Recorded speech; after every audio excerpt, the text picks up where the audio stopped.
இன்னைக்கு நம்ம என்ன பார்க்க போறோம்னா நம்ம சிலபஸோட நெக்ஸ்ட் கிளாஸ் வந்து பட்டர்ஃப்ளை ஸ்டிச்ல வந்து டைப் 2. ப்ரீவியஸ் கிளாஸ்ல வந்து டைப் 1 பார்த்தோம். இப்போ வந்து டைப் 2. அதுக்கு என்ன பண்ணா ஃபர்ஸ்ட் இந்த மாதிரி 2 லைன் டிரா பண்ணிக்கோங்க. டிரா பண்ணிட்டு செயின் ஸ்டிச் வந்து நான் போட்டிருக்கேன். ஓகேவா? நீங்களும் இந்த மாதிரி செயின் ஸ்டிச் வந்து போட்டுக்கோங்க. போட்டுட்டு நம்ம ஆல்ரெடி நம்ம ஃபிளாட் லோடிங் ஸ்டிச் பார்த்திருக்கோம்ல, அது அப்படியே ஃபர்ஸ்ட் வந்து இதுல வந்து போட்டுக்கணும். செயின்குள்ள இருந்து ஒரு ஸ்டிச் எடுத்து வெளியில லாக் ஸ்டிச், செயினுக்கு வெளியில ஒரு ஸ்டிச், ஒரு லாக் ஸ்டிச், இங்க செயின்குள்ள ஒரு ஸ்டிச், வெளியில ஒரு லாக் ஸ்டிச். இது already flat loading, straight flat loading பார்த்திருப்போம். ப்ரீவியஸ் கிளாஸ் பார்க்காதவங்க கீழே நான் அந்த லிங்க் அட்டாச் பண்றேன். அதை வந்து அந்த வீடியோ போய் நீங்க டீட்டெயிலா வந்து பாருங்க. அப்பதான் உங்களுக்கு வந்து இந்த ஸ்டிச் வந்து புரியும். இது வச்சுதான் பட்டர்ஃப்ளை ஸ்டிச் வந்து டைப் 2. ஓகேவா? ஸோ இதுக்கு வந்து இந்த மாதிரி வெளியில ஒரு உள்ள ஒரு ஸ்டிச், வெளியில ஒரு ஸ்டிச், உள்ள ஒரு ஸ்டிச், வெளியில ஒரு ஸ்டிச். அப்படியே சேம் தான், டிட்டோ தான். இதுல எந்த சேஞ்சஸ் இல்ல. ஃபிளாட் லோடிங்க அப்படியே வந்து இதுல வந்து போட்டுக்கோங்க. ஸோ உங்களுக்கு நான் மறுபடியும் எக்ஸ்பிளைன் பண்ணணும்னு தேவை கிடையாது. நம்ம கிளாஸ் ஆர்டர் ரெகுலரா பாக்குறவங்களுக்கு வந்து தெரியும். இது ஜஸ்ட் உங்களுக்கு ரீகால் பண்றதுக்காக தான் உங்களுக்கு வந்து இதை நான் வந்து சொல்றேன். இந்த மாதிரி ஃபுல்லா அந்த லைன் ஃபுல்லா வந்து போட்டு கம்ப்ளீட் பண்ணிக்கோங்க. நான் உங்களுக்கு வந்து கம்ப்ளீட் பண்ணிட்டு காமிக்கிறேன் பாருங்க. இப்ப பாருங்க, நான் இது வரைக்கும் நான் வந்து கம்ப்ளீட் பண்ணிருக்கேன். ஃபிளாட் லோடிங் ஸ்டிச்சை வந்து அப்படியே போட்டு கண்டினியூ பண்ணிக்கோங்க. இது வரைக்கும் உங்களுக்கு எந்த அளவுக்கு வேணுமோ அந்த மாதிரி வந்து ஃபுல்லா போட்டுக்கோங்க. போட்டு முடிச்சுட்டு இப்ப நான் வந்து வேற டபுள் கலர் த்ரெட் எடுத்திருக்கிறேன். வேற ஏன்னா நம்மளுக்கு டபுள் கலரா போட்டோம்னா தான் கொஞ்சம் வந்து எடுப்பா தெரியும். அதுக்காண்டி அடியில இருந்து த்ரெட் எடுத்துக்கோங்க.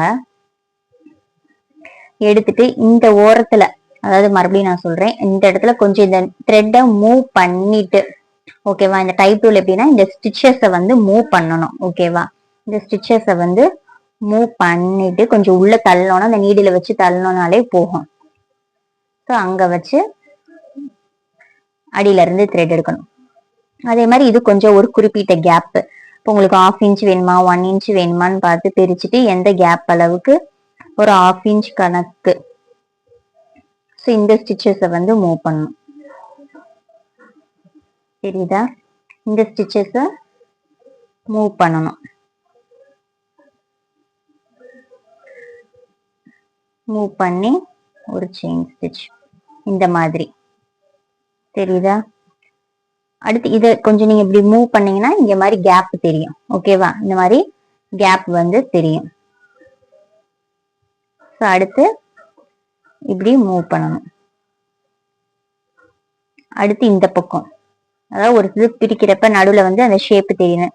இந்த பக்கம் ஒரு பஞ்ச் பண்ணணும், இந்த பக்கம் இப்படி பஞ்ச் பண்ணணும்.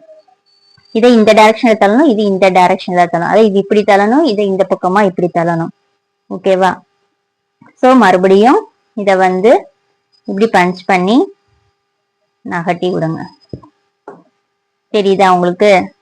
ஓகேவா? அடுத்து என்ன பண்ணணும் அப்படின்னா, மறுபடியும் இது உங்களுக்கு பார்க்க கஷ்டமா தான் இருக்கும், பட் போடுறப்ப ஈஸியா இருக்கும். ஸோ இதை மூவ் பண்ணி ஒரு ஸ்டிச்சஸ், இதை மூவ் பண்ணி ஒரு ஸ்டிச். ஓகேவா? நம்ம த்ரெட்லயும் போடலாம், இல்ல பீட் ஒர்க் நம்ம போடுறதுனாலும் போட்டுக்கலாம். ஓகேவா? நம்மளோட இஷ்டம்தான். அடுத்து இதை மூவ் பண்ணி இந்த பக்கம் மூவ் பண்ணி இந்த மாதிரி, அப்புறம் இதை மூவ் பண்ணி இந்த பக்கம் ஒரு ஸ்டிச். இதே மாதிரி இருக்கிறத இப்படி ஸ்பிளிட் பண்ணி ஈவனா ஸ்பிளிட் பண்ணுங்க. ரொம்ப சிறுசுமா ஸ்பிளிட் பண்ணீங்கனாலும் நல்லா இருக்காது. இப்போ நமக்கு எண்ட் லெவல்ல தான் இருக்கு. ஸோ இங்க வந்து இதை போட்டு ஸ்டிச் நான் வந்து பண்ணிக்கிட்டேன். ஓகேவா? ஸ்டிச்சஸ் வந்து நம்ம வந்து இப்படி வந்து நான் போட்டுட்டேன். இப்போ இந்த மாதிரி போட்டு முடிச்சுட்டு அப்புறம் அவுட்லைன், நம்ம நார்மலா செயின் ஸ்டிச் வந்து அவுட்லைன் கொடுப்போம்ல, ஸோ அந்த மாதிரி வந்து செயின் ஸ்டிச்சை வச்சு வந்து நீங்க அவுட்லைன் வந்து கொடுத்துக்கோங்க. ஃபுல்லா அவுட்லைன் போட்டுட்டு காமிக்கிறேன் பாருங்க. ஸோ இந்த மாதிரி நான் வந்து அவுட்லைன் வந்து போட்டு கவர் பண்ணிட்டேன். ஃபர்ஸ்ட் இந்த மாதிரி 2 லைன் போட்டுக்கோங்க, செயின் ஸ்டிச் போட்டுக்கோங்க. போட்டுட்டு ஃபிளாட் லோடிங் நம்ம எப்பயும் போல போட்டுட்டு இன்னொரு வேற கலர் ஏதாச்சும் எடுத்து அதை நல்லா இப்படி மூவ் பண்ணி நீடில வச்சு ப்ரெஸ் பண்ணிட்டு எடுங்க. அப்புறம் இந்த பக்கம் எவ்வளவு மூவ் பண்ண முடியுமோ போட்டு நடுவுல நமக்கு அதே மாதிரி டைப் 1ல எப்படி பார்த்தோமோ அதே மாதிரி டைமண்டா வந்து நடுவுலயும் வந்து ஸ்டிச்சஸ் வரணும். உங்களுக்கு ஸ்டிச்சஸ் எந்த அளவுக்கு மூவ் பண்ண முடியுதோ அந்த அளவுக்கு மூவ் பண்ணுங்க. நல்லா எந்த அளவுக்கு மூவ் பண்ண முடியுதோ அந்த அளவுக்கு மூவ் பண்ணிட்டு செயின் ஸ்டிச் வந்து போட்டு இந்த மாதிரி சென்டர்ல கவர் பண்ணிக்கோங்க. பீடு வச்சு உங்களுக்கு தெரியும் அப்படின்னா பீடு வச்சு நம்ம வந்து எப்படி டெக்கரேட் நடுவுல ஒரு பீடு வச்சுக்கலாம். ஸோ அது நம்மளோட இஷ்டம் தான். முடிச்சுட்டு லாஸ்டா அதுக்கப்புறம் அவுட்லைன் இன்னொரு செயின் ஸ்டிச் கொடுத்து வந்து இதை கவர் பண்ணிக்கோங்க. ஸோ இதுதான் வந்து பட்டர்ஃபிளை ஸ்டிச்சோட டைப் 2 மெத்தடு. ஸோ இதுல ஏதாச்சும் டவுட் இருந்துச்சு அப்படின்னா கீழே கமெண்ட் செக்ஷன்ல கமெண்ட் பண்ணுங்க. தேங்க்யூ.